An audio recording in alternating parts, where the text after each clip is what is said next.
Hello दोस्तों, स्वागत है आपका हमारे यूट्यूब चैनल मरीन वर्ल्ड में। दोस्तों, आज के इस वीडियो में मैं आप लोगों को बताऊंगा नया बिजनेस स्टार्ट करने के लिए लोन कैसे लें और इससे जुड़ी सारी जानकारी मैं आप लोगों को इस वीडियो में दूंगा। दोस्तों, वीडियो में आगे बढ़ने से पहले मैं आपसे रिक्वेस्ट करना चाहूँगा कि अगर आपने अभी तक इस चैनल को सब्सक्राइब नहीं किया है तो इसे ज़रूर सब्सक्राइब कर लीजिएगा और अगर ये वीडियो अच्छा लगे तो इसे शेयर ज़रूर कीजिएगा। तो चलिए दोस्तों, इस वीडियो को स्टार्ट करते हैं। दोस्तों, आजकल हर कोई बिजनेस करना चाहता है पर उनके पास रुपए नहीं होते हैं, इस कारण वे बिजनेस नहीं कर पाते हैं। इस कारण सरकार भी नई नई योजना लाती रहती है जिससे लोगों के पास कुछ रुपए आ सकें और वो अपने लिए कोई अच्छा सा बिजनेस स्टार्ट कर सकें।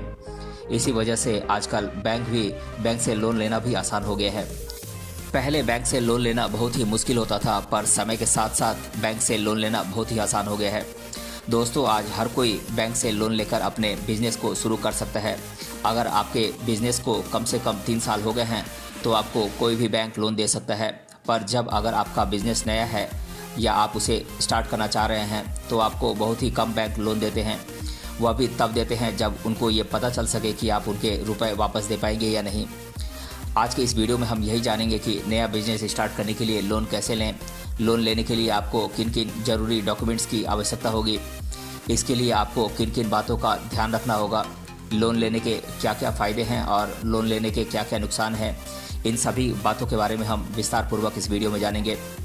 दोस्तों, अगर आप अपने नए बिजनेस के लिए लोन लेना चाह रहे हैं तो आपको बैंक में लोन लेने से पहले सबसे पहले कुछ खास जानकारियों का होना ज़रूरी है।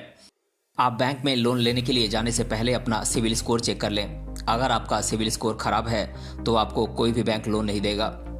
इसके बाद सबसे पहले आप यह तय कर लें कि आप जो भी बिजनेस को करना चाह रहे हैं उसका उद्देश्य क्या है। आपकी कंपनी का स्वरूप कितना बड़ा है या ये आगे चलकर कितना और बढ़ सकता है। आप जिस बिजनेस को करना चाह रहे हैं उस बिजनेस का भविष्य में और कितना विकास होगा। आप जो भी बिजनेस करना चाह रहे हैं उसका बिजनेस प्लान पहले से तैयार कर लें। ये सभी जानकारियाँ आपके पास लिखित रूप से विस्तार पूर्वक होनी चाहिए जिससे कि बैंक आपकी जानकारी को जल्दी से और आसानी से पढ़ सके और आपको बिजनेस लोन देने के लिए मना नहीं करे। दोस्तों, बैंक में नए बिजनेस के लिए लोन लेने के लिए आपको बहुत से नियमों का पालन करना पड़ता है। आप बैंक जाने से पहले इन नियमों का जरूर पालन करें। दोस्तों, अगर आप बैंक जा रहे हैं तो अपने पास अपने बिजनेस का प्लान लिखित रूप में जरूर रखें। आप चाहें तो इसके लिए किसी बिजनेस प्लान लिखने वाले की मदद ले सकते हैं। वो आपको आपका बिजनेस प्लान बहुत ही अच्छे तरीके से लिख कर दे देंगे। हर बैंक के अपने अपने नियम होते हैं लोन देने के लिए।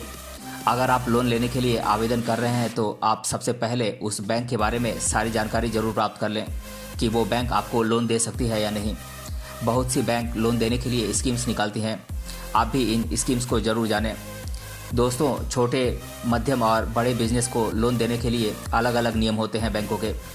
आप इन नियमों की जानकारी जरूर प्राप्त कर लें। अगर आप इस लोन के बदले बैंक के पास कुछ कीमती चीज़ गिरवी रखेंगे तो बैंक आपको लोन आसानी से देगी। अगर आप अपने बिजनेस को अच्छे से नहीं चला पाते हैं तो बैंक उस गिरवी रखी हुई चीज़ से अपने लोन का भुगतान कर लेगी।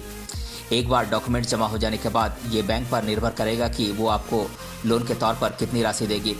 लोन की राशि आपके बिजनेस के स्वरूप और आकार पर भी तय होती है।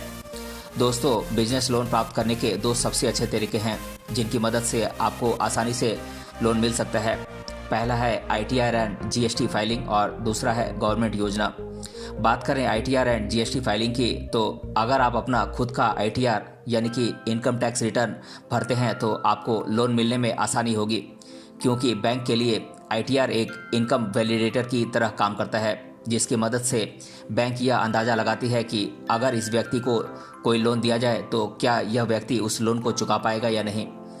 ठीक इसी तरह GST भी एक इम्पॉर्टेंट डॉक्यूमेंट होता है आपके बिजनेस के लिए। अगर आप अपने बिजनेस को रजिस्टर करवा के उसी के साथ GST भी ले लेते हैं तो आप गवर्नमेंट के द्वारा MSME के लिए निकाली गई योजनाओं के तहत लोन ले सकते हैं।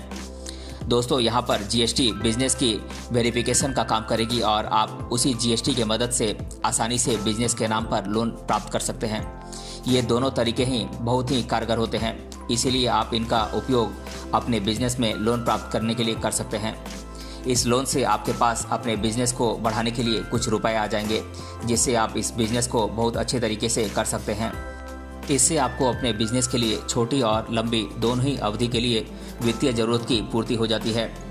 दोस्तों, जिन लोगों के पास रुपए नहीं होते हैं वे लोग रुपए की कमी से कुछ भी नहीं कर पा रहे होते हैं, ये उनके लिए बहुत ही अच्छा मौका हो सकता है।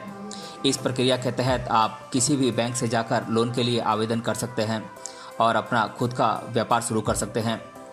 दोस्तों, बात करें बिजनेस लोन के नुकसान की, तो अगर आपका बिजनेस भविष्य में नहीं चलता है या वो किसी वजह से बंद हो जाता है और आपके लोन की राशि पूरी नहीं होती है, तो बैंक आपके नाम की संपत्ति को बेचकर अपने लोन की भरपाई करता है।